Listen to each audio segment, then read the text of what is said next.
45 news కి స్వాగతం. మీరు చేసిన ఆక్రమాలు గుర్తు తెచ్చుకోండి. మాజీ మంత్రి కాకానికి ఎమ్మెల్సీకి నుడా చైర్మన్ కౌన్సిల్ మంత్రి నారాయణను విమర్శించే స్థాయి మీ ఇద్దరిది లేదన్నారు. వైసీపీ హయాంలో చేసిన ఆక్రమాలను రాష్ట్ర ప్రజలు ఇంకా మరచిపోలేదని, వేల మంది టీడీపీ నేతల ప్రాణాలు తీశారు, ఆస్తులను ధ్వంసం చేశారని ఆగ్రహాన్ని వ్యక్తం చేశారు. మేము విధ్వంసాలు స్టార్ట్ చేస్తే మీరు తట్టుకోలేరు, కానీ మా సిద్ధాంతం అది కాదు. మేము ఎవరికి వ్యతిరేకం కాదు. రాజకీయ వేధింపులు మాకు చేత కాదన్నారు. వైసీపీ నేత బాలకృష్ణకు చెందిన అక్రమ కట్టడాన్ని కూల్చేస్తే గొంతు చించుకుని మాట్లాడుతున్నారు.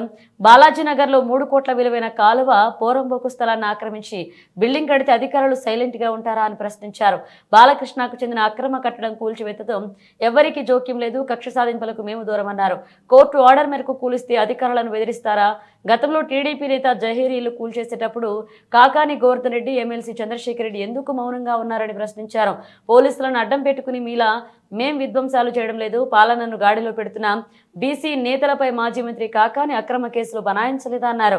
దళితుడు ఉదయగిరి నారాయణని పోలీసులు చంపేస్తే పోలీసుల్ని కాకాని రక్షించలేదా? కాకాని గోవర్ధన్ రెడ్డి నీతులు మాట్లాడడం హాస్యాస్పదంగా ఉందన్నారు. మాట్లాడారు, అది చూస్తే నాకు చాలా నవ్వేస్తుంది. అసలు రాక్షస పాలనకి కేర్ ఆఫ్ వైఎస్ఆర్సీపీ పార్టీ, విధ్వంసం మీ సిద్ధాంతం వైఎస్ఆర్సీపీ. మరి ఎక్కడో ఒక బాలాజీనగర్లో ఒక బిల్డింగ్ కొట్టారు, పాపం చంద్రశేఖర్ రెడ్డి కన్నీళ్ళ గారిని, గోవర్ధన్ రెడ్డికి ఇంకోటి గారింది కాదంటంలా. ఎవడమ్మా మొగుడిది ఆ స్థలం? ఆ స్థలం కాలం పొరంబోక్ గవర్నమెంట్ది, అంటే కార్పొరేషన్ దాని హక్కు. దేవుడు భూములకి దేవుడు యజమానం, గవర్నమెంట్ స్థలాలకి గవర్నమెంట్ యజమాని. గతంలో ఆ బిల్డింగ్ అడ్డం ఉందని అక్కడ ఒక ఉండి మాంసం అంగడి, ఆ రోజు శాసనసభ్యుడు దాన్ని అడ్డం తీయటం జరిగింది.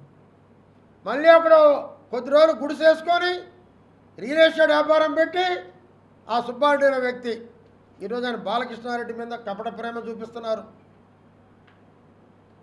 ఓకే, మరి 3 కోట్ల రూపాయలు చేసేటటువంటి ఆ స్థలంలో మా వాళ్ళు 1 కోటి రూపాయలు కట్టి బిల్డింగ్ కట్టారు, నష్టపోయారు అంటున్నారు. ఎవడప్ప సొత్తు స్థలం? 3 కోట్ల రూపాయలు అవుతుంది ఈ స్థలం. ఈరోజు అక్కడ అంకణం 15 అంకణాలు, 15 లక్షలు, 25 అంకణాలు, దాదాపు 3.5 కోటి పైన చేసే స్థలం అది. ఆ స్థలాన్ని ఆక్రమించుకొని పర్మిషన్ లేకుండా ఏకంగా షాపింగ్ కాంప్లెక్స్ కట్టినటువంటి ఘనత వైఎస్ఆర్సీపీ నాయకుడు సుబ్బారెడ్డిది. కమర్షియల్ కాంప్లెక్స్ కట్టి టూలెట్ బోర్డు పెట్టాడు. ఎవరికి దాని మీద నారాయణ గారికి కొట్టాలని ఎవరికి లేదు, మాకు లేదు, ఒకరి మీద కక్ష లేదు, అధికారులు తప్పు చేయలేదు. ఈరోజు కాకాని గారి మాటలు చూస్తే, నేను చంద్రశేఖర్ గారి మాటలు వింటే నవ్వొస్తుంది. ఒక్కసారి కోర్టు ఆర్డర్ చూడండి. కోర్టులో ఉందని చెప్పి సంకలు గుద్దుకుంటున్నారు. ఏముంది కోర్టు ఆర్డర్? మేము స్టే ఇవ్వటం లేదు, దీని మీద కార్పొరేషన్ అధికారులు ఎటువంటి చర్యలను తీసుకోవచ్చు అని ఉంది. మీకు దమ్ముంటే ఏదో నారాయణ తిడతామనో ఇంకోరిని తిడతామనో కాదు, కోర్టు ఆర్డర్ చూడండి. మంత్రి అచ్చదగ్గర ముఖ్యమంత్రి మీ జగన్మోహన్ రెడ్డి.